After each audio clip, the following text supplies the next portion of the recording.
All right, good morning. Sorry, we're starting a little bit late. A bit of snow here in Columbus. So let's open in a word of prayer. Lord, thanks for this day. Pray that you'll keep everyone safe who's traveling to church and isn't really smart enough to stay at home on a snowy morning, but pray you'll bless them and watch over them. Pray you'll bless our time together today. In Jesus' name, amen. So today we're going to talk about, as I prepare these things, I try to keep up with what's going on. So this year we've already had the World Economic Forum, and I'm still working my way through those videos. And the elites of the world don't seem to have much compassion on those of us who prepare these updates and look at the stuff that they actually say. So this week I'm calling it Here a Summit, There a Summit, Everywhere a Summit. So this week we had an important meeting between Trump and the King of Jordan, which is, I think, prophetically significant and important and end times related. So I'm going to play an extended clip of that.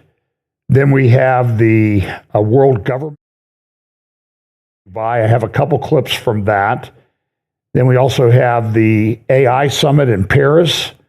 I have a long speech by Vice President J.D. Vance there because I think it's important. And then we also have the Munich Security Conference that took place, is actually finishing up today in Munich, where everybody is coming and speaking and expressing their opinions. So there are summits everywhere you look, and I think they're important. So we're going to try to get a few of the highlights today. So we talk about this, this is my little wheel of prophecy and how quickly things are going to unfold. Again, as a reminder, the grid that I've developed to watch things is acceleration. Everything's going to be happening more and more quickly as we get towards the end. Convergence, everything that's relevant in Bible prophecy is going to seem to be happening all at the same time. And I think they converge at a point. They sort of grow in intensity and converge at a point around the time of the second coming of Jesus. Then logistics. This is one that I've looked at a lot. We can make claims. We have to be careful with some of the claims we make in Bible prophecy as to whether our understanding is that it has to be, for example, I'll use the example Babylon and Iraq. A lot of people hold to that view, and I don't have a problem with that. I mean, you can make the case for it. But then there's the logistics.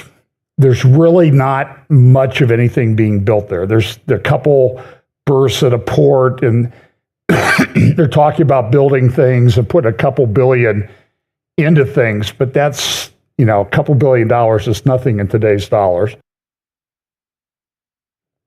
Especially when you look at some of the other construction projects. I mean, just here locally, we probably have $100 billion in construction of technology-related stuff going on. So that's a logistics thing. How long will, if it is Babylon and Iraq, how long will it take for that to be built to become what's described in Revelation 17? So that's, and, is it, and the other point I would make about Babylon, I mean, Tower of Babel would be an example of that. And I think I pointed this out in a podcast this week. The Tower of Babel wasn't finished when the Lord intervened. So we see a lot of these things happening. By the way, there are some additional things that I did this week on our YouTube channel. We did have a prophecy roundtable on Wednesday night talking about AI, technology, transhumanism, and technocracy. And then Thursday morning, I did a roundtable with some friends, Dexter Vance, Brian Schrager, and Jim Fletcher, on Israel, Zionism, and anti-Semitism, if you want to catch those. And I also did, I don't know if it's up yet or not, I did a interview with the International Christian Embassy UK. They asked me to speak or to be interviewed.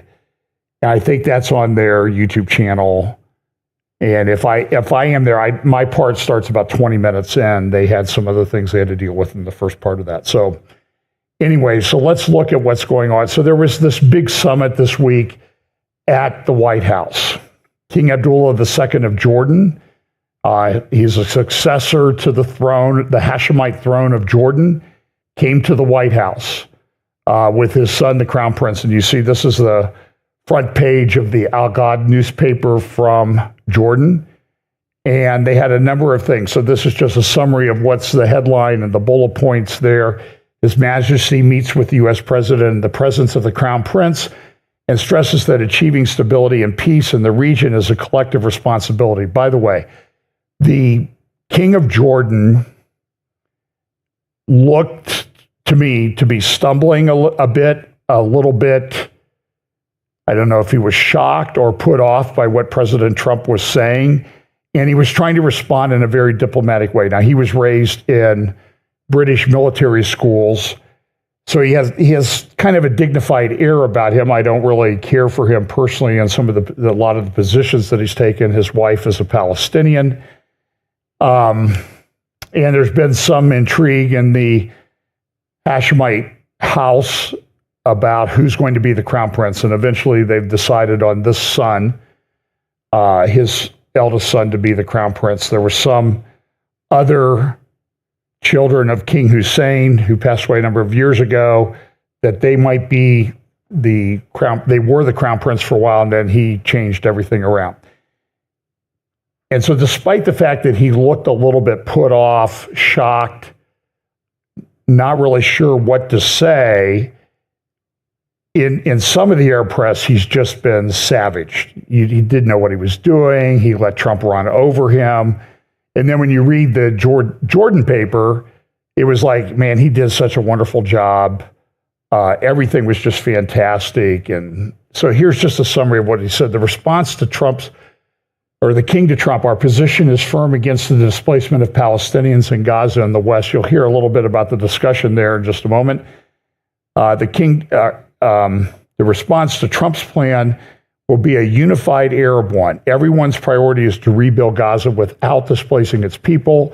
President Trump has a pivotal role in reaching a ceasefire in Gaza. The importance of the pivotal role of the United States in supporting peace efforts. The importance of working to reduce escalation in the West Bank to prevent the deterioration of the situation. The deterioration of the situation in the West Bank, that's Judea and Samaria, will have repercussions on the entire region. And by the way, the West Bank, everybody says, well, they should have a Palestinian state in the West Bank, the areas of Judea and Samaria. But understand that Gaza, which they want to make part of a Palestinian state, by the way, the Palestinians want the whole thing, not just parts of it. The world seems to think, and the world is still tied to this two-state solution, understand that Gaza, before 1967 Six-Day War, was governed by Egypt. It then became governed by Israel, and Israel turned it over to the people to elect their leadership, and they elected Hamas. In about 2005, 2006, that transition took place. And then in the area of the West Bank, Judea and Samaria, that was ruled by Jordan from 1948 to 1967 for 20 years. Jordan, which is largely Palestinian, always a majority Palestinian Arab, and the term Palestinian Arab is a misnomer. If you look at the names of the people who claim to be Palestinian Arabs, their names all come from Jordan, Saudi Arabia, Egypt, Syria, Iraq. They were largely imported just like Jews came back from the lands around them. So it's a bit of a misnomer, but the king of Jordan, an Arab, a Muslim Arab, never created a Palestinian state. He ruled the West Bank. In fact, he was building a palace there and I've talked about that before, Gibeah. So it's a very difficult situation. So here's a little bit of the press conference that King Abdullah II and Donald Trump had. It's an extended clip, but I think it's important that we kind of get a context. So I may cut it a little short, just of time constraints. You can easily find this on the internet. It's an honor to have King Abdullah with us. He's been a friend of mine for a long time, actually, long before even my first term. And we've had a great relationship. He's a great gentleman, a great leader, and does a fantastic job in his country. His son, we're lucky enough to have his handsome son with us today, so it's good to see you again. We've had some quick discussions just now, and we're going to have some longer discussions after this. And the relationship with Jordan has been very strong, has been with me, and it really has been with the country. But I think I've been closer than other presidents to Jordan and what Jordan represents. And it's an honor to have you and your son with us today. And if you'd like to say a few words, and thank you very much. Mr. President, thank you very much for having us, and so short after your inauguration. I think just as a testament to what you said is a special relationship between our two countries and the personal relationship of friendship and trust between the two of us. Mr. President, I truly believe that with all the challenges that we have in the Middle East, that I finally see somebody that can take us across the finish line to bring stability, peace, and prosperity to all of us in the region. And it is, I think, our collective responsibility in the Middle East to continue to work with you, to support you, to achieve those lofty goals. So I'm very delighted to be here. And as you said, sir, we've got some very interesting discussions ahead of us. Very good. Very good. Thank you very much. Mr. President, many people in the region, especially Jordan, are worried about the annexation of the West Bank. Will you give His Majesty the King guarantee that you won't allow Israel to annex the West Bank? And how are you going to... I think that's going to work out very well. That's not really what we're talking about today. I think that's something that's going to work out automatically, and it's in good shape. And we discuss it, and other people have discussed it with us and with me. That's going to work out. West Bank is going to work out very well. Mr. President, why should the king take in the Palestinian people? He's made clear he doesn't want to. Well, I don't know, but he may have just something to say, because we discussed just briefly. I think maybe you want to say it now, or? Well, Mr. President, I think we have to keep in mind that there is a plan from Egypt and the Arab countries. We're being invited by Mohammed bin Salman to discussions in Riyadh. I think the point is how do we make this work in a way that is good for everybody? Right. And obviously, we have to look at the best interests of the United States, of the people in the region, especially to my people of Jordan. And we're going to have some interesting discussions today. And we'll be working on the rest with Egypt. I think you're going to see some great progress. I think with Jordan, you're going to see some great progress. Three of us, and we'll have some others helping, and we're going to have some others at a very high level helping, and the whole thing will come. It's not a complex thing to do. And with the United States being in control of that piece of land, a fairly large piece of land, you're going to have stability in the Middle East for the first time. And the Palestinians, or the people that live now in Gaza, will be living beautifully in another location. They're going to be living safely. They're not going to be killed, murdered, and having to leave every 10 years, because I've been watching this for so many years. It's nothing but trouble. Everyone's being killed. They're being robbed. It's like living in hell. And they're going to end up having a great home, great families that don't have to get mugged and killed and beaten up and harassed by Hamas and everybody else.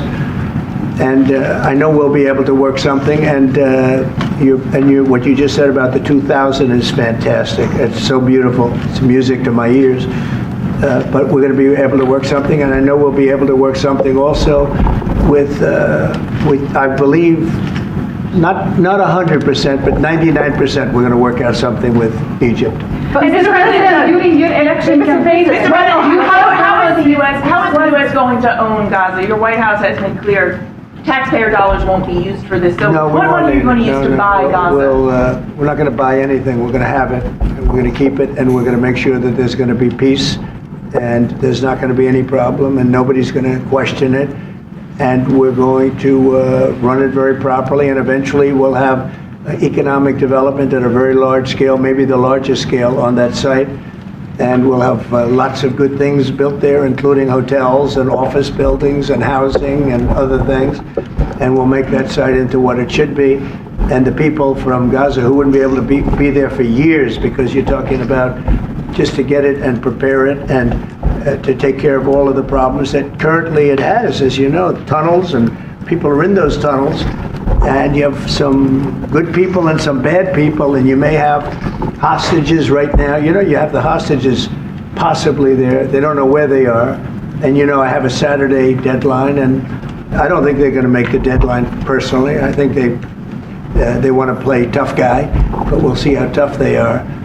But it's going to be a wonderful thing. It's going to be wonderful for the Middle East. I think it'll turn the Middle East. I think you're going to have peace in the Middle East. You're going to eventually have peace in the Middle East. Couldn't this deadline risk undermining the talks that you're having with the king today, and risk the kind of wider peace that you're trying to? Because we're not talking about a big situation. We're talking about something that can go very quickly. We're talking about it's going to go quickly. It's not going to take a long time, okay? That's not going to take a long time. You know bullies? You know what a bully is, right? You know, the bully, I've always, and I found it throughout my life, a bully is the weakest person. And they're bullies. Hamas is bullies. The weakest people are bullies. You know that, right? All right, go ahead. Mr. President, you were saying that Palestinians will live somewhere else safe. Where exactly do you want them to live? Well, it's not where I want them to live. It's going to be where we ultimately choose as a group. And I believe we'll have a parcel of land in Jordan. I believe we'll have a parcel of land in Egypt. We may have someplace else, but I think when we finish our talks, we'll have a place where they're going to live very happily and very safely. And, you know, don't forget, they only want to be on the Gaza Strip because they don't know anything else. They've never had an alternative. And they don't want to be on the Gaza Strip, but they have no choice. They have to be. And they're being killed there at levels that nobody's ever seen. No place in the world is as dangerous as the Gaza Strip. They don't want to be there. They have no alternative. When they have an alternative, not one person will want to stay where they are.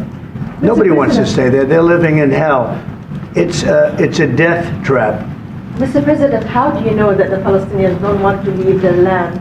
Some people say this is ethnic cleansing. You won't be able to force them to leave their land. We're moving them to a beautiful location where they have new homes, where they can live safely, where they'll have doctors and medical and all of those things, and I think it's going to be great. Yeah, any questions? King Abdullah, what do you think about the U.S. taking over the Gaza Strip? Do you want to see the U.S. own the Gaza Strip?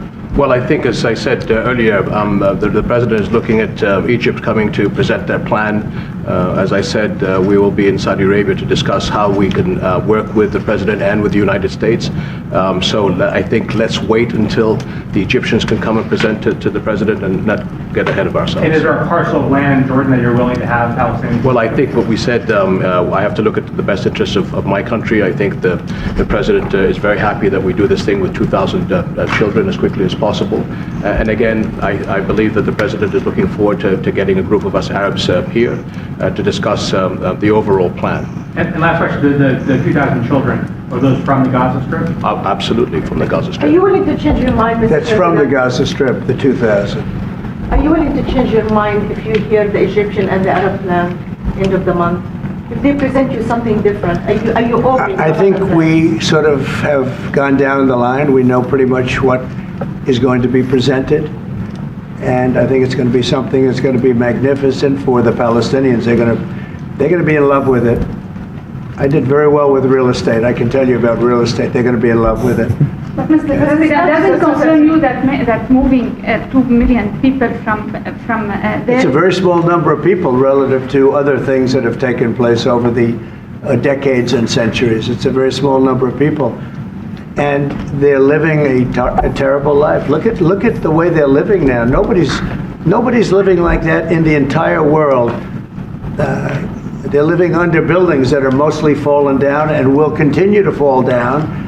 And they're living under. People are being killed every day. The conditions are horrible. There are no conditions anywhere in the world that are worse than the Gaza Strip right now. But don't you have concern that you can destabilize Jordan and you said all Egypt? hell will break out if all the hostages are not released on Saturday. What did you mean by that? And are you encouraging Netanyahu to walk away from this deal? Have you talked about this with him? So I've looked at at the condition of people coming out of the hostage situation, and it's horrible.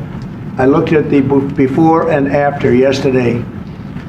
3 young men One is dead now, as you know, the older gentleman who died, which everybody said he was alive and well. He's dead. But the three young men, and I looked at them from a short while ago, and I looked at them now. They're emaciated. They look like Holocaust survivors. They looked. I mean, they'll get better, but they're in rough shape. They were treated really badly, and we've heard things from them since. And I think the reason that Hamas is playing so cute is because they saw the reaction to these three people that came out, and the other was, look, the one young lady had her hand blown off practically, and they were not in great shape either. But she's missing her fingers and a big part of her hand. You know what she did? She was stopping a bullet that was aimed at her. She went like that, then it blew off her hand. Now, I think I think they want time, because I think the people that they have living are in such bad shape, because they're sending the most healthy people out, because they don't want to send the least healthy people out. And there was an uproar when they saw the people from yesterday. So these people are, so I don't want to do 2 and then we do another 2 in another week and then we do 4 in 3 weeks. No. They either have them out by Saturday at 12 o'clock or all bets are off. Mr. President, Mr. President, would you still consider withholding aid to those countries if they don't accept your plans to accept? Well, I don't want to say that, because we've had such a good relationship and we're doing so well just in the short time that we've been talking. I mean, the king just made a...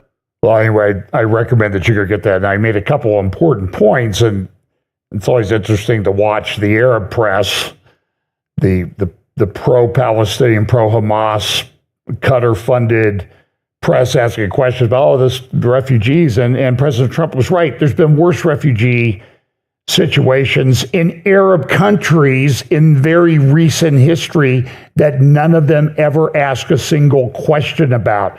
It's only a problem here because Jews are involved.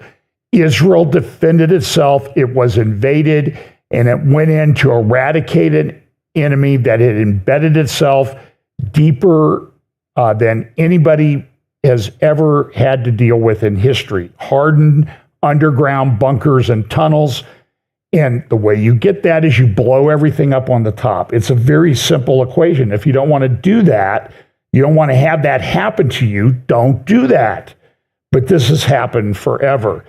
So this is New York Times this morning, why Trump's Gaza plan is untenable for Jordan. And Jordan's in a tough spot. They're about 80%, 75, 80% of their population identifies as Palestinian Arab. This Palestinian refugee thing, it's the only refugee status that's ever been able to be inherited. They have these things called refugee camps. I've seen them. I've been by them. I've walked by them. And they're essentially densely populated apartment complex. Not very nice places, but it's not a camp. At one time, they were probably a camp, but they've built it up over time. And the interesting thing is, in the places where these refugee camps are, you go next door and you have what I would consider to be, that would qualify here in the mid-central Ohio area, as luxury apartments. And I've asked people, why is that happening? Why do you have luxury apartments here and a tenement here? And nobody ever has an answer. They always say, well, it's Israel's fault, and it's a bunch of nonsense. So just understand, this is an old map from 1895. It did say Palestine. But the interesting part of this is that when it broke down, it's a royal map from 1895 of the area. If you look at it, you see Judea and Samaria, and then you see the area of Jordan. You see Manasseh, Gad, and Reuben, and down here Simeon, Judah, Benjamin, Ephraim, and all the way up to Dan. You see the division of that land among the 12 tribes. So in 1895, when somebody was talking in the Middle East about Palestine and making a map of it, the concept that they had was, this is a Jewish land with Jewish tribal areas on both sides of the Jordan River. Then we could go a long time. This is the Sykes-Picot Agreement in 1916. as the Ottoman Empire was falling apart. They're in the midst of World War I. They're trying to figure out what we're going to do with these lands. So they decided to divide them up among French and British and Russian interests. And it's interesting. So when you get down, when they started creating countries out of here, they created Iraq, they created Jordan, they created Lebanon. And then it was like, oh, what do we do with this land that's left over? And then, well, okay, we'll make a country and we'll call it Syria. Syria. So we'll put a country there. But it wasn't a natural country. There was a San Remo conference in 1920 that eventually led to a 1922 plan where the British mandate, and you see that it's divided, and everybody says, oh, look, it's between Palestine and Jordan. Okay, so that's the name that the Romans gave it. First, second century went to make a point. But what you see, though, is the let me zoom in here. Okay, so you see the darker, you have sort of the yellowish area, and you have a little bit of the darker beige, and it says, area separated and closed to Jewish settlement in 1921. Jews were not allowed to live east of the Jordan River. There was an area ceded to Syria, and then the remaining area, the light-colored area, was the, it says right here, excuse me.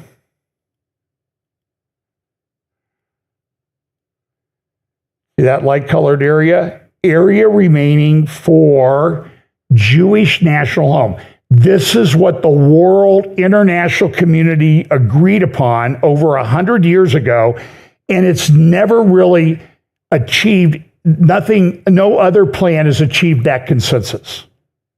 So stop with this nonsense that it was for Palestinian Arabs.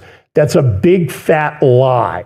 It was an area referred to as Palestine. I can take you to the New York Times in the 1940s and show you a headline when the dispute was coming up between Jewish people in Israel settling and Palestinian Arabs. But as the Jews were settling and producing goods, the Arab countries around Israel came out and said, we're going to boycott Palestinian goods. When they said Palestinian, they meant Israeli Jewish goods. So just stop with this complete garbage that people have a tendency to talk about. Okay, so the king went back to Jordan. And of course, you see these massive crowds. Look at how great. Here's our king returning. Even though the other Arab people and other Arab newspapers are just saying he did a terrible job. And then the editorial cartoon in Al God says, you have returned to us safely, O King of peace and trust. So, so you need to understand Trump. Trump is a transactional guy, and sometimes he throws ideas out there to get people to be so outraged that they do something in response. So he threw this out there. We're going to own this. We're not buying it. We're just going to own it, and we're just taking it over. Nobody else is running the place. And there's something to that. Now, does the United States want that long term? I don't think so. Do we want to prevent Hamas from coming back there? Yeah, in fact, we got to get rid of Hamas because they keep reconstituting themselves. So immediately in response to Trump's plan, now all of a sudden the Arabs have a plan, and Europe and Arab allies are getting together to come up with some plan to negotiate with Trump. That's part of the deal. But the bottom line question is moving out the people that live in Gaza to somewhere else. And Trump says they're not coming back. They're going to move somewhere else. We'll build them big, beautiful homes and apartments, and they're going to love this. They're going to love where they're going. And the question is Europe and the Arabs, and there'll be a big meeting in Riyadh, I think, this week. What are they going to propose? Is there an alternative? Now, the ambassador from the United Arab Emirates, the United States, was interviewed at the World Government Summit by a journalist from Al Jazeera, which is Qatar funded. So here's the question to this ambassador. How do you communicate the feelings of the folks sitting in the UAE, in Abu Dhabi, to Washington when it comes to Mr. Trump's policies on the Middle East? Yeah, we have honest conversations. We have honest conversations with every U.S. administration. This is not unique. This particular set of issues is new, it's different. We've had challenges with previous administrations where we've had very, very tough conversations in the past. So, again, it's always about trying to find a solution and trying to find common ground. And right now, this particular set of issues is challenging, but we'll find a way through. Is the UAE trying to work on a plan? An alternative? Not yet. Not yet. I don't see an alternative to what's being proposed. I really don't. Yeah. And so if someone has one, we're happy to discuss it, we're happy to explore it, but it hasn't surfaced yet. Yeah. So that's interesting. So the ambassador from the United Arab Emirates, one of the countries that signed the Abraham Accords during the last Trump administration, comes out and says, I know what the plan is. The plan is to move them out of there, and I don't see an alternative. So somebody suggested, I saw a interview with Dr. Mordecai Kedar. You can get his app. It's called Newsrael, Newsrael. It's an app, has good news summaries every day. You can follow it. And then he was interviewed at the Israel's Defense and Security Forum, IDSF, my friends there, this week. And he also did about a 40-minute talk at the International Christian Embassy in Jerusalem this week. And he talked about it. So what he says is, look, the problem here was caused by Qatar. Qatar needs to step up and do it. They have enough planes. They're very rich. They're very wealthy. They have these massive buildings. In fact, the new, I did put a Qatar chess piece into my little collection here this week. There it is right there. You see that's one of the buildings of Qatar wrapped in the flag with an oil derrick on top of it. They're very rich. It's a very rich country. As Donald Trump would say, big, beautiful real estate, big, beautiful buildings.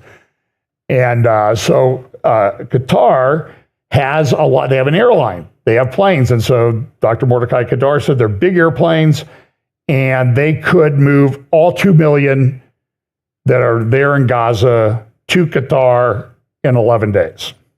Now, do you think the Qataris are going to do that? They've got money. They contribute billions of dollars to universities, control political narratives and stuff all over the world.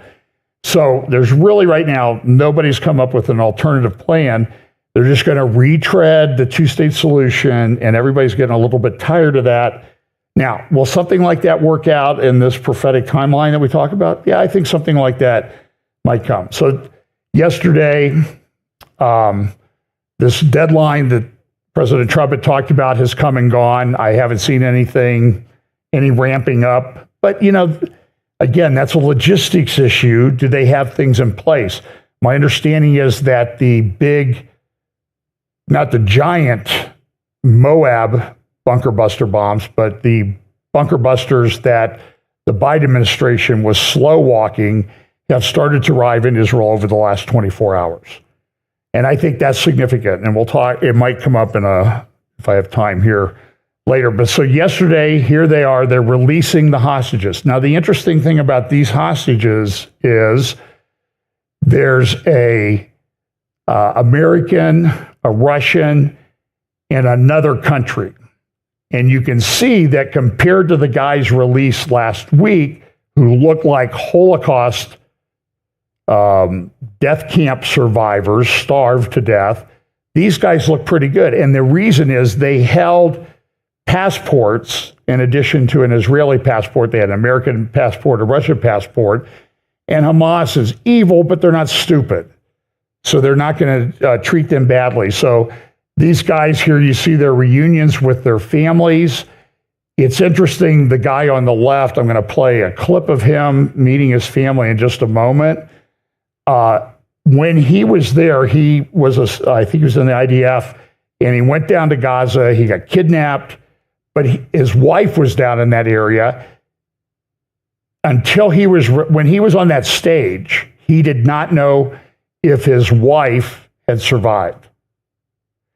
She was pregnant at the time, and so part of this, well, here he is meeting his wife and parents, and he is yet to see his child who was born while he was being held by those monsters.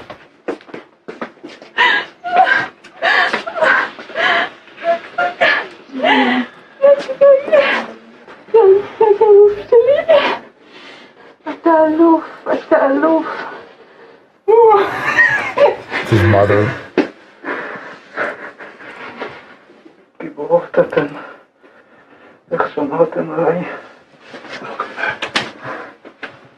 His father is I think I have this right, he's a history professor at the Hebrew University. And he is going to meet shortly the daughter he has never seen, who's over a year old. So you see the article here, getting to see his daughter for the first time. Another guy was released, but his brother's still in captivity. Another guy had 2 birthdays while he was gone. And so there's a whole bunch of articles. In the show notes, I have a number of links. I think his name is Jonathan Halevi. He writes for it used to be Jerusalem Center for Public Affairs, but I think it's now called Jerusalem Center for Security and Foreign Affairs. A great website. You should check it out. It used to be jcpa.org. I don't know what that might still be the URL. But anyway, so I linked to a post that he put up on X, and he has these extensive long articles. You'll have to get the article, you have to click on Translate Post, or you might have to copy the post and take it to Google Translate because it's written in Hebrew. But he has just done massive reporting on this issue. And so here, this is one of the young ladies who was rescued, Noah Argamani. And she, she's been around, and she just says, listen, it's not possible to recover from what they did to us. And some of these young ladies are coming out saying that they watched other hostages suffer and die very bad deaths. So, and then there's a correlation to this, though, is the 369 Palestinians return home, and so Hamas frees 3 more soldiers. But what they don't tell you is that 30 of those guys, at least 30 of those guys released in this latest exchange, were serving life sentences.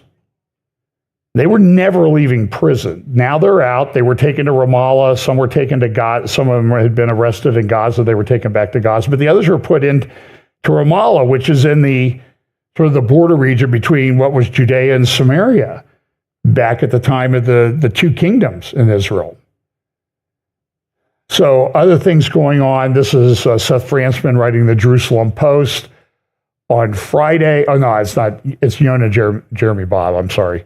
IDF to say in Syria buffer zone for years. U.S. President Donald Trump's administration will support Israel maintaining a buffer zone in Syria for years to come, the Jerusalem Post has learned. Although the EU and UN are making significant progress in normalizing relationships with the new Syrian regime of Ahmad al-Shara, that's his current name, the Jewish state is confident that the Trump administration understands Jerusalem's concerns that the new regime could be a wolf in sheep's clothing. In that sense, even if the Europeans and the UN start pressuring Israel to withdraw in the coming months, as long as the Jewish state has support from the American president to maintain the buffer zone, the IDF is expected to remain there for a very extended period.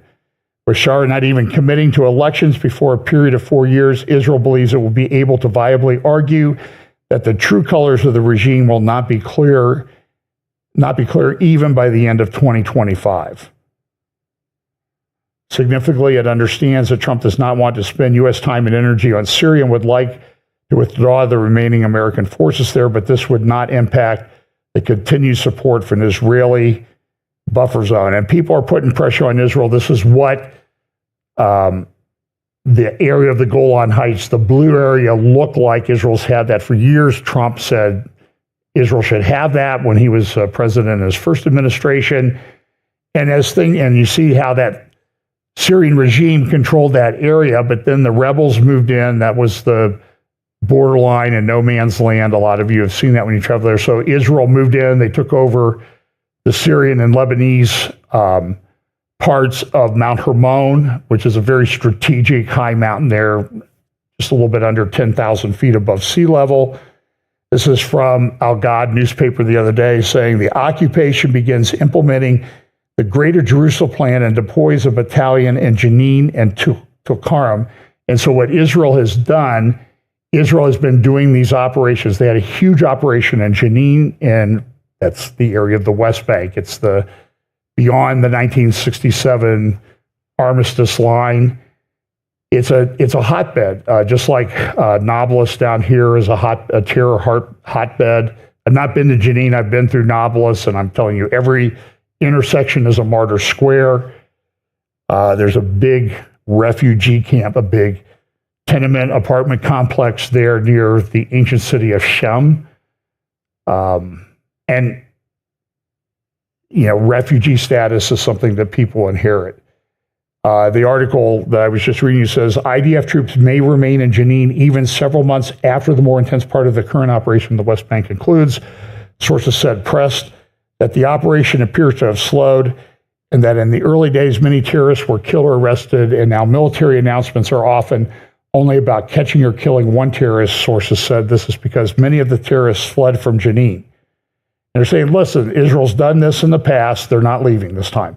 They're going to keep IDF presence in Jenin. They'll do it in Nablus.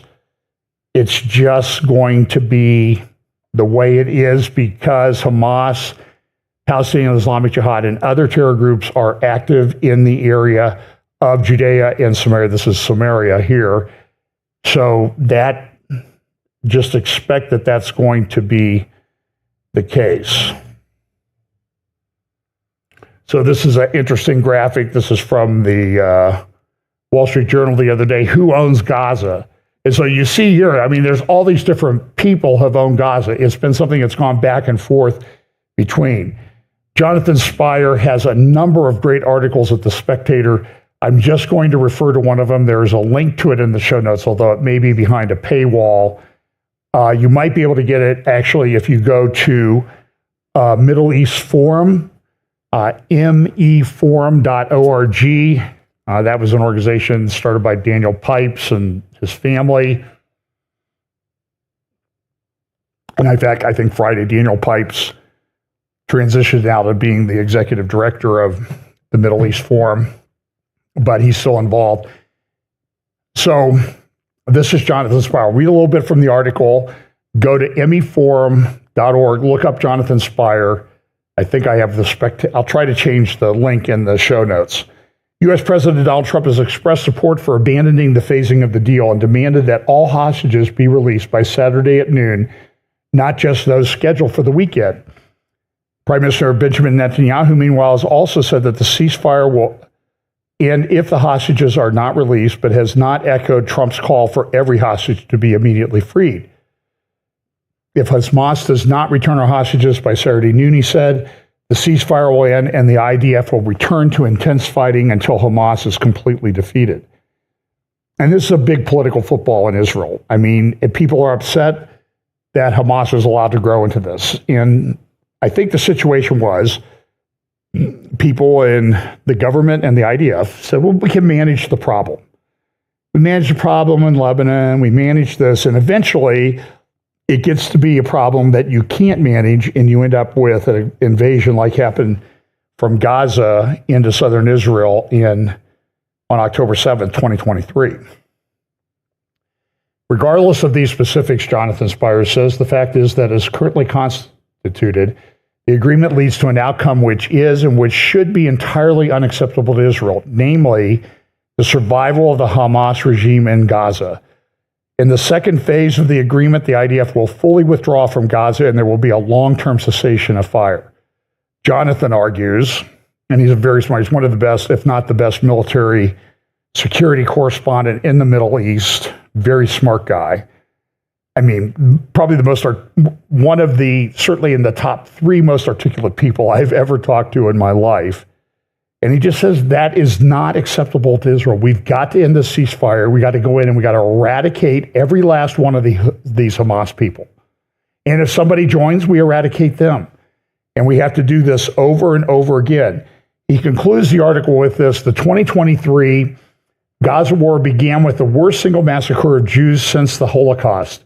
If it ends with the survival of the authority which ordered and carried out this massacre, then that authority and the idea it represents will have been immeasurably strengthened.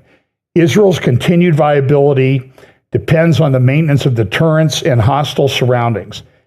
It is in this context that the current event should be viewed. If Hamas in Gaza can secure its survival through the taking of hostages in their exchange for its continued governance, it will justifiably be able to claim victory in its most recent war with Israel. They're already claiming that. In actions on 7 October and subsequently, and will then form a model for the next generation of jihadis. The second phase of the ceasefire is set to produce this outcome. It ought to be unacceptable to Israel, and he's exactly right. So Hezbollah, Lebanon's melting down right now, as Seth Frantzman in the Jerusalem Post points out in today's paper. Hezbollah's kind of coming back. They're challenging the new government. They're controlling roads and that type of thing. The reason is the airport is where it appears that Iran's flying cash in. They're out of cash. Hezbollah needs money.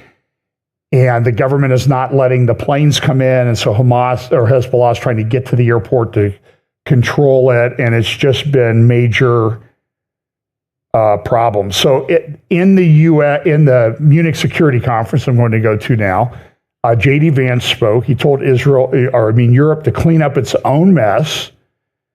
And you'll see a little bit, even the New York Times, it's kind of funny to watch kind of the meltdown on the left. So the New York Times says, the millennial Republican we should have seen coming. We should have known this would happen, but we didn't plan for it. They were really surprised, so they didn't plan for it. They thought that they were going to put Trump in jail. It didn't work. So J.D. Vance, how contradictions leave Europe even more insecure, talked about this. Don't have time to talk about. So I want to go to J.D. Vance's speech. If I have time, I'll come back to this story about the Aswan Dam. Okay, so and I have some other things to talk about Israel. But let's look. Here's J.D. Vance speaking at the Munich Security Conference, and he really hammered it. And I don't have time to play all of this, but I will say this. Whoever is writing J.D. Vance's speech should get a bonus for what I've seen just this week. We gather at this conference, of course, to discuss security. And normally, we mean threats to our external security. I see many great military leaders gathered here today. But while the Trump administration is very concerned with European security and believes that we can come to a reasonable settlement between Russia and Ukraine, and we also believe that it's important in the coming years for Europe to step up in a big way to provide for its own defense, the threat that I worry the most about vis-a-vis Europe is not Russia, it's not China, it's not any other external actor. And what I worry about is the threat from within, the retreat of Europe from some of its most fundamental values shared with the United States of America. Now, I was struck that a former European commissioner went on television recently and sounded delighted that the Romanian government had just annulled an entire election. He warned that if things don't go to plan, the very same thing could happen in Germany too. Now, these cavalier statements are shocking to American ears. For years, we've been told that everything we fund and support is in the name of our shared democratic values. Everything from our Ukraine policy to digital censorship is billed as a defense of democracy. But when we see European courts canceling elections and senior officials threatening to cancel others, we ought to ask whether we're holding ourselves to an appropriately high standard. And I say ourselves because I fundamentally believe that we are on the same team. We must do more than talk about democratic values, we must live them. Now, within living memory of many of you in this room, the Cold War positioned defenders of democracy against much more tyrannical forces on this continent. And consider the side in that fight that censored dissidents, that closed churches, that canceled elections. Were they the good guys? Certainly not. And thank God they lost the Cold War. They lost because they neither valued nor respected all of the extraordinary blessings of liberty. The freedom to surprise, to make mistakes, to invent, to build. As it turns out, you can't mandate innovation or creativity, just as you can't force people what to think, what to feel, or what to believe. And we believe those things are certainly connected. And unfortunately, when I look at Europe today, it's sometimes not so clear what happened to some of the Cold War's winners. I look to Brussels, where EU commissars warn citizens that they intend to shut down social media during times of civil unrest the moment they spot what they've judged to be, quote, hateful content. Or to this very country, where police have carried out raids against citizens suspected of posting anti-feminist comments online as part of, quote, combating misogyny on the internet, a day of action. I look to Sweden, where 2 weeks ago the government convicted a Christian activist for participating in Koran burnings that resulted in his friend's murder. And as the judge in his case chillingly noted, Sweden's laws to supposedly protect free expression do not, in fact, grant, and I'm quoting, a free pass to do or say anything without risking offending the group that holds that belief. And perhaps most concerningly, I look to our very dear friends, the United Kingdom, where the backslide away from conscience rights has placed the basic liberties of religious Britons in particular in the crosshairs. A little over 2 years ago, the British government charged Adam Smith Connor, a 51-year-old physiotherapist and an Army veteran, with the heinous crime of standing 50 meters from an abortion clinic and silently praying for 3 minutes. Not obstructing anyone, not interacting with anyone, just silently praying on his own. And after British law enforcement spotted him and demanded to know what he was praying for, Adam replied simply, it was on behalf of the unborn son he and his former girlfriend had aborted years before. Now, the officers were not moved. Adam was found guilty of breaking the government's new buffer zones law, which criminalizes silent prayer and other actions that could influence a person's decision within 200 meters of an abortion facility. He was sentenced to pay thousands of pounds in legal costs to the prosecution. Now, I wish I could say that this was a fluke, a one-off crazy example of a badly written law being enacted against a single person. But no, this last October, just a few months ago, the Scottish government began distributing letters to citizens whose houses lay within so-called safe access zones, warning them that even private prayer within their own homes may amount to breaking the law. Naturally, the government urged readers to report any fellow citizen suspected guilty of thought crime. In Britain and across Europe, free speech, I fear, is in retreat. And in the interest of comedy, my friends, but also in the interest of truth, I will admit that sometimes the loudest voices for censorship have come not from within Europe, but from within my own country. where the prior administration threatened and bullied social media companies to censor so-called misinformation. Misinformation like, for example, the idea that coronavirus had likely leaked from a laboratory in China. Our own government encouraged private companies to silence people who dared to utter what turned out to be an obvious truth. So I come here today not just with an observation, but with an offer. And just as the Biden administration seemed desperate to silence people for speaking their minds, so the Trump administration will do precisely the opposite, and I hope that we can work together on that. In Washington, there is a new sheriff in town, and under Donald Trump's leadership, we may disagree with your views, but we will fight to defend your right to offer it in the public square, agree or disagree.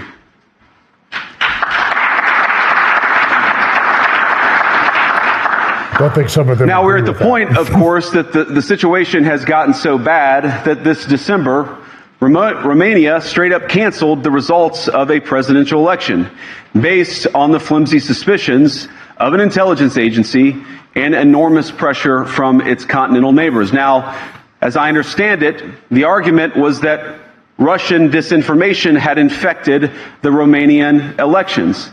But I'd ask my European friends to have some perspective. You can believe it's wrong for Russia to buy social media advertisements to influence your elections. We certainly do. You can condemn it on the world stage even. But if your democracy can be destroyed with a few $100,000 of digital advertising from a foreign country, then it wasn't very strong to begin with. That would be the definition of a smattering Now, the good of news applause. is that I happen to think your democracies are substantially less brittle than many people apparently fear.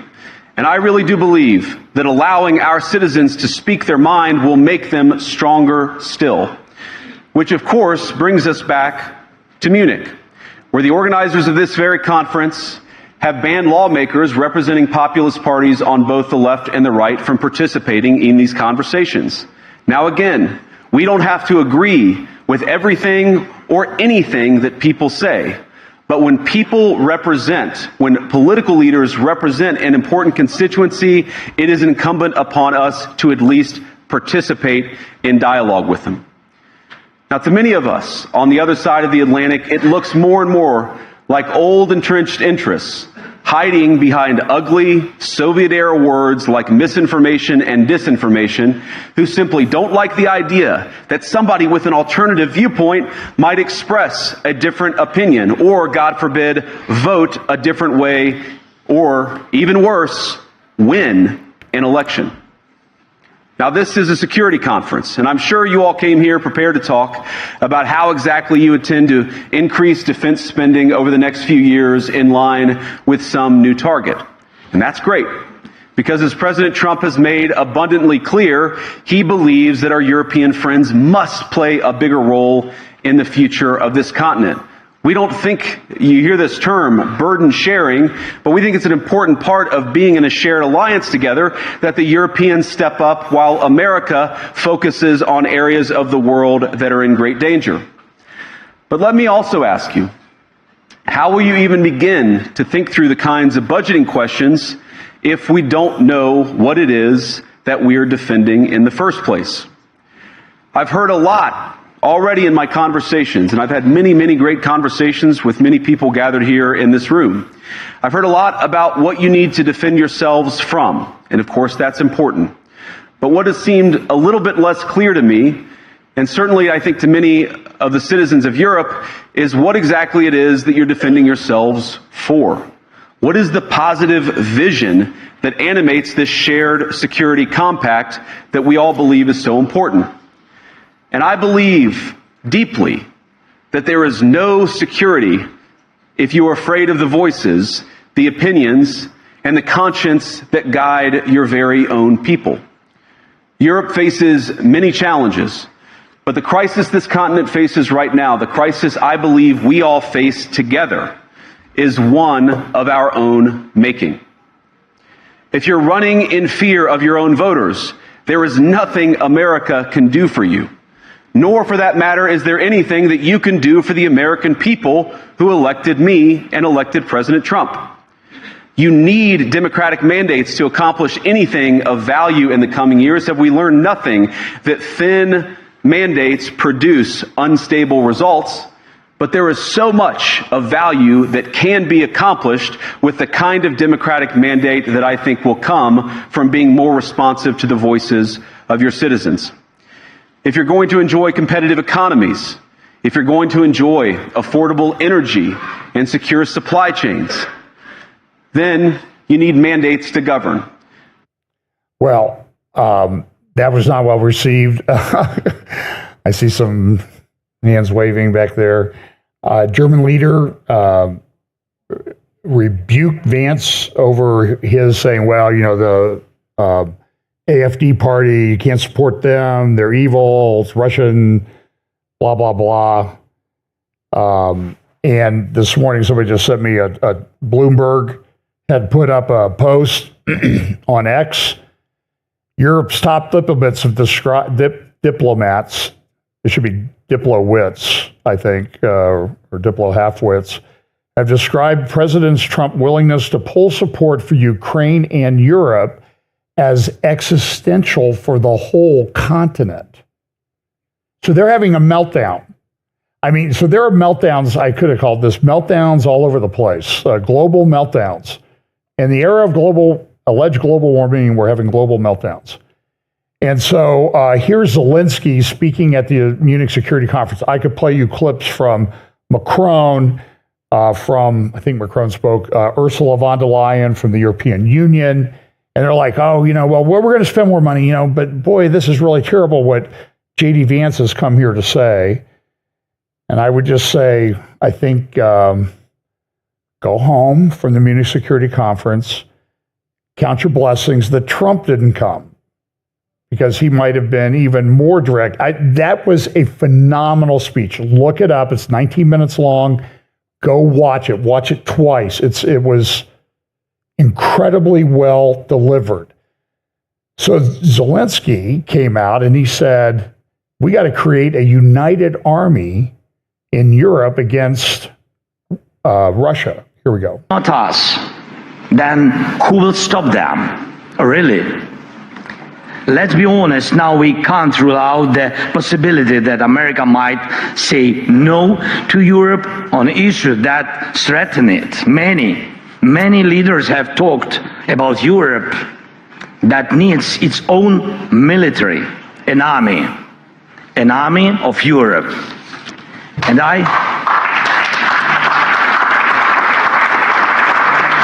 And I really believe that time has come. The armed forces of Europe must be created.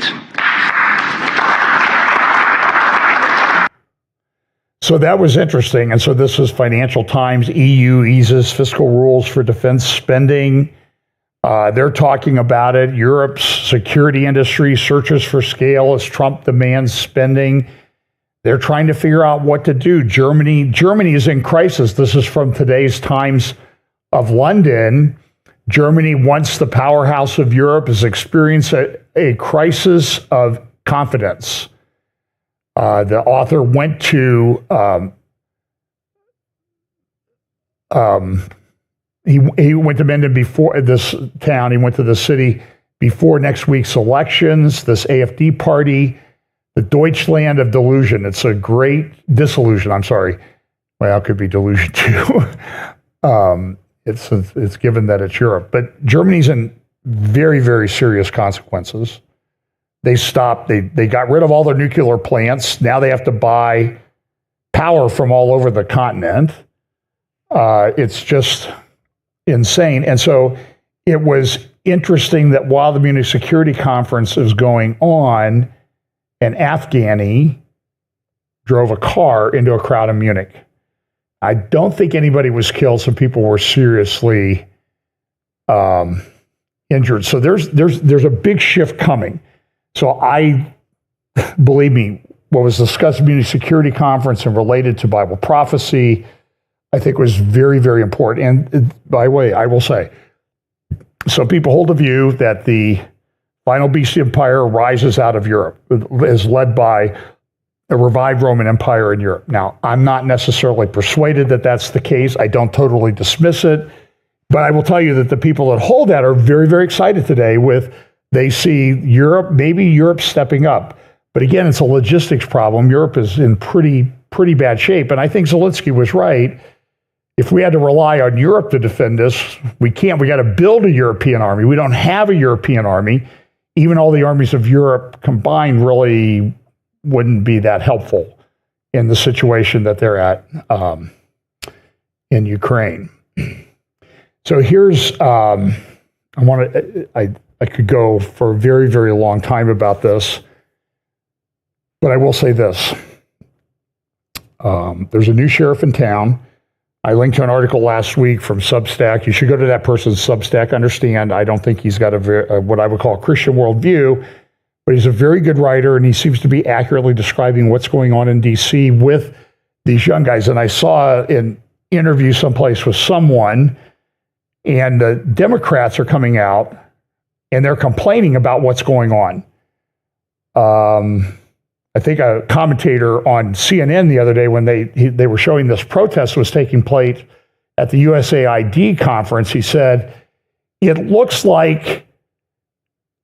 similar to what would happen in an old folks' home if you canceled Jello night. And I think it was accurate because all these old politicians out there complaining. Fired 10,000 U.S. agencies, lots and lots of litigation. You can go to New York Times and elsewhere, Washington Post, to track those cases. There's a problem, though. But so USAID is cut off. Other types of funding are cut off. And they're complaining. But USAID, my understanding was an executive order creation. If it's an executive order creation, it can be an executive order death of the agency. And a lot of people were getting this millions to Hamas or Palestinian terrorists. It's just, the abuses are insane. And I don't understand why nobody's talking about where this money was going. Where was this money going? So, for example, though, here's some things that are going on. Now, Trump appointed faith office. I talked a little bit about that last week. I have problems with it. I have problems with who's been chosen to head it, Paula White. I talked about that last week. But this is kind of interesting because I'm not so sure this is a bad thing. Christian charity groups are gutted as Trump slashes their funding. What funding? Their government funding. Well, how about the church stepping up and funding these agencies? And the Pope, by the way, the Pope lives behind a big old wall. If you breach that wall, you'll be arrested. So the Pope needs to shut his hypocritical pie hole, I think is the way you would describe it, and maybe get back to like right theology and doctrine and that type of thing, and back out of the conversation. And then this article, this is in the front page of the New York Times today, a crisis of care at Planned Parenthood clinics. They're failing. They're closing up. So if you want good news for today, that's good news. But Christians need to step up and help those women that do have problem pregnancies and that type of thing. But that's the whole concept behind the pregnancy decision centers, where women are helped to have their children and help put them up for adoption or help with expenses in raising them. I'm thinking of a pastor friend of mine, his oldest granddaughter came about because the mother of the child she was on her way to an abortion clinic and stopped at like a 7-Eleven or a gas station in California, and somebody was there who guided her, and that child ended up as the granddaughter of my pastor friend. That's pro-life in action. That's what it is. So this is not good. By the way, and this relates to eugenics and that type of thing. Very interesting juxtaposition this week. We celebrated the birthday, February 12th, 1809, of Abraham Lincoln. Do you know who else was born on the exact same day, in the exact same year? Charles Darwin, the author of On the Origin of the Species, which gay foundation. And that's a very interesting juxtaposition, which you could make, I think you could do a sermon about that one. Here's another reply to this abortion love and that type of thing. Chinese fall out of love with marriage. They don't want to have kids. They're trying to have kids. The population is collapsing. Look at the chart down there of marriages in China. They're trying to encourage people to get married. They're trying to encourage them to get kids, and it's failing. They're losing millions in population every year. Now, the other thing that happened is some of these cases are being dismissed. This is a quote. This is in the New York Times this morning. The prosecutor, this is from Attorney General Robert H. Jackson, who was later a member of the United States Supreme Court in 1940, he said this, and this is absolutely true. I can tell you from having been an attorney and having clients in that system, the prosecutor has more control over life, liberty, and reputation than any other person in America. And what's happening now is these attorneys are resigning. And in the cases that they're bringing against the Trump administration, the cases are falling apart. So they're running around on MSNBC and CNN. Oh, constitutional crisis. Oh, this is just so terrible. The courts are falling apart. You know, and they're all a flutter about this. What's that? Yeah, the sky is falling. Molly Hemingway had a very good post on this. So that one of the attorneys prosecuting in the Department of Justice, an assistant U.S. attorney in the Southern District of New York, prosecuting the governor, the mayor of New York, they dropped the case. She resigned in response. So Molly Hemingway did a great job. You can follow her, MZ Hemingway, on X.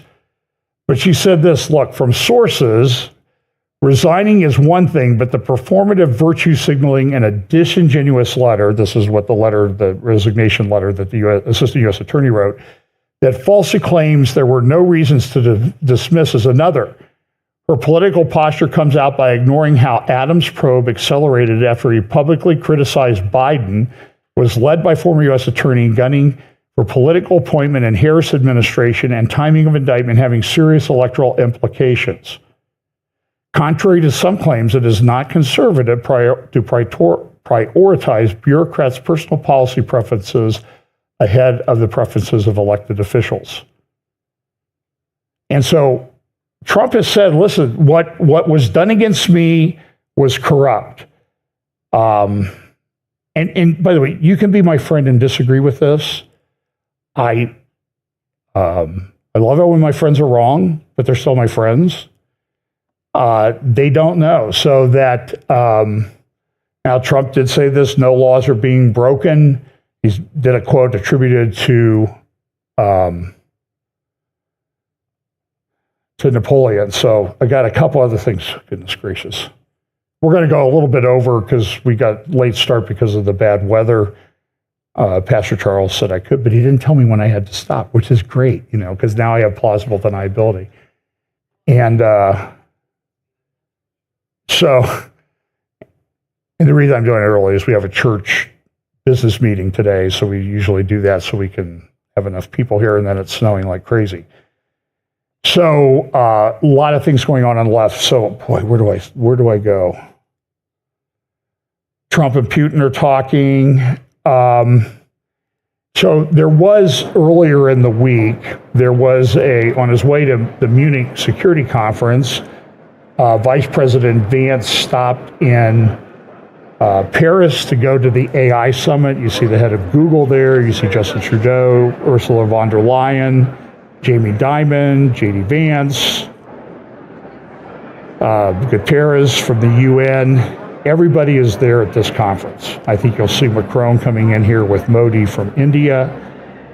So that's a big deal. This is a big conference. By the way, remember, it was 2 years ago that former presidential candidate Kamala Harris went and gave what I would consider, I think it would be safe to say, was one of the most inane, awful, public speeches I've ever seen in my life on AI safety. Well, AI is a thing, and it could be difficult, it could be unsafe. So contrast that with what J.D. Vance says here, and I don't have time to play it all, but I'm going to play a little bit of it, at least 5 minutes. Here we go. I'm not here this morning to talk about AI safety, which was the title of the conference a couple of years ago. I'm here to talk about AI opportunity. When conferences like this convene to discuss a cutting-edge technology, oftentimes I think our response is to be too self-conscious, too risk-averse.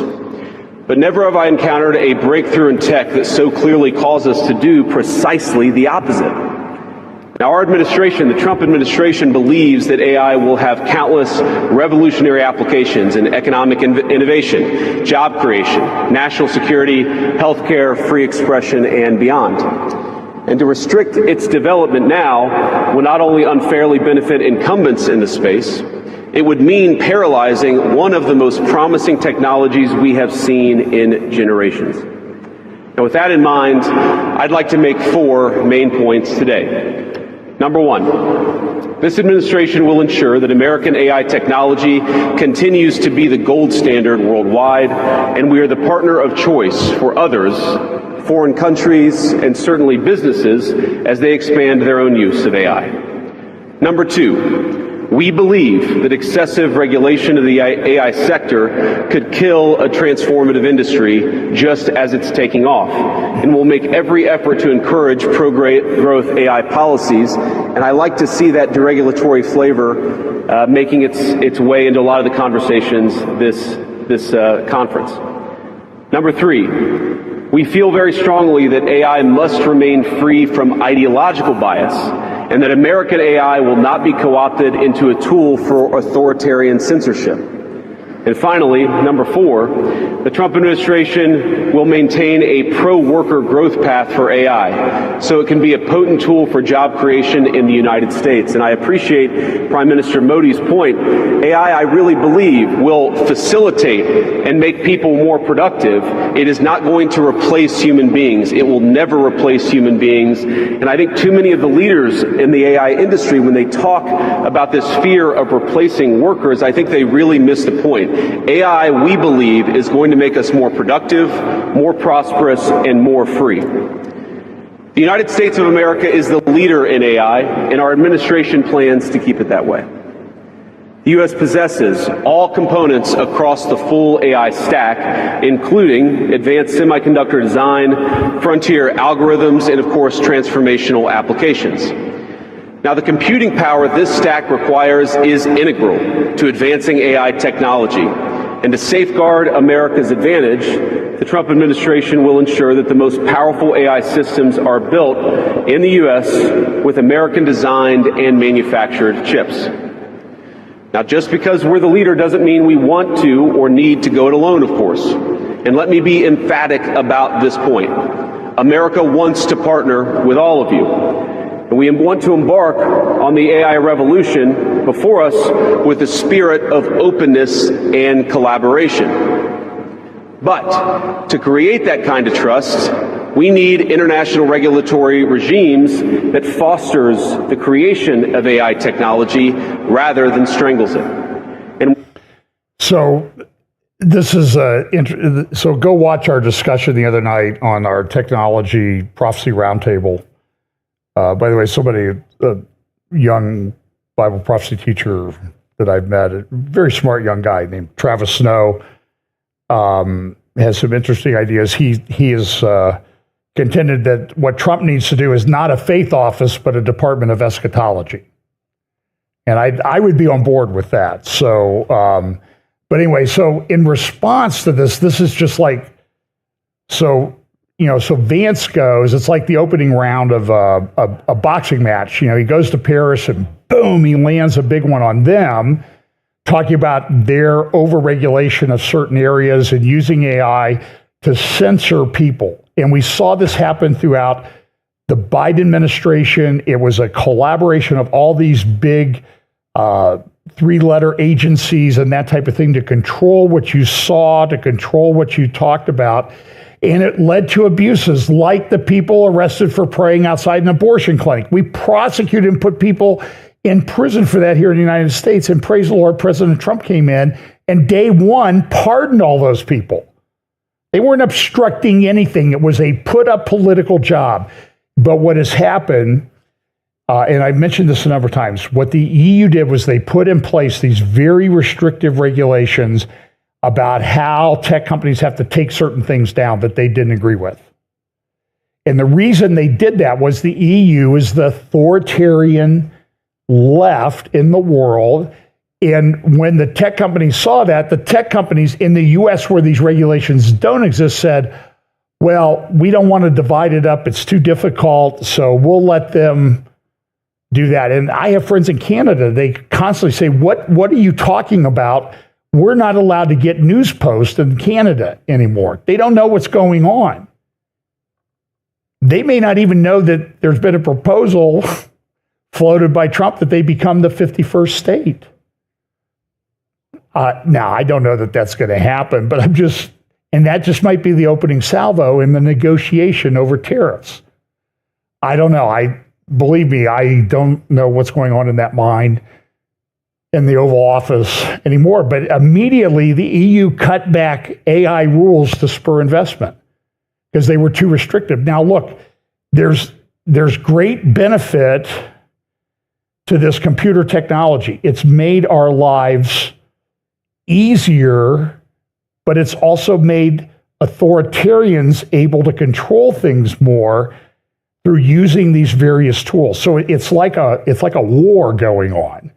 And we know that I believe this technological system that comes apart in the end times, this beast system that we talk about, that I have roundtable after roundtable on, is being formed. And so there are good benefits to AI, there are bad benefits to AI. And I'm telling you, when I do a search now on the internet, pops back an AI generated search. Now you got to use common sense. You got to be smart and say, well, that doesn't make any sense. So, but there's also a big, dark concern about AI, about big article on the Times of London today about Sam Altman, the inside the nerve center of Altman's OpenAI. He went out, took over an Electrolux plant in Memphis, and built this massive, powerful AI system. No, that wasn't him that did that. That was Elon Musk. He took this plant and transformed it into like the most powerful supercomputing data place on planet Earth in 19 days. He's transforming space, getting things into space, and then he's going on and on and on. So there is, and I'll probably talk about this more. This was like in the Financial Times, cancer roadmap offers new treatment hope. So we want people to get better. We want them to have that. Larry Ellison remember he talked about the mRNA stuff. So he went and talked about that a while ago, but there's a religious component to this. So in the New York Times business section today is this big article, The Gospel of Peter Thiel, about Christianity and Silicon Valley and that type of thing. And there's a religious component to this that we've got to be very, very careful about. I'm very concerned about it. You need to be aware of it. I'm going to go back 10 years to Silicon Valley, a talk at Google headquarters. You've seen this clip before. This is Yuval Harari speaking, and he will tell you how guys in this technology field think. Here we go. It's a pleasure to be here also in Silicon Valley, which for me is a kind of special place as a historian. As a historian, I focus mainly on the history of ideas, ideology, mythology, religion. And I think that the most interesting place in the world today, in religious terms, is Silicon Valley. Not the Middle East, not Syria or Afghanistan or Israel or Jerusalem, but Silicon Valley. This is where the new religions that will take over the world are being formulated. You see that? The religions that will take over the world in the 24th century are being created and formulated here in Silicon Valley. My friends, that is end time stuff right there. That was 10 years ago. And so I agree with my young friend. I'll call him a friend. We've just met once, but great guy. I do think maybe we need a department of, rather than a faith office, we need a department of eschatology, at least within the church, to navigate through this time. So look, I've got a lot more. We're running late. Appreciate you watching today, and let's pray. Let's pray. Lord, thanks so much for your word. Thank you so much for giving us the privilege of living at this time where we can see these things unfold right in front of us. But Lord, we pray that you will give us wisdom, guide us by the Holy Spirit into all truth, help us stay rooted in the word, and also give us opportunities to share the gospel with those around us. And bless us. In Jesus' name, amen.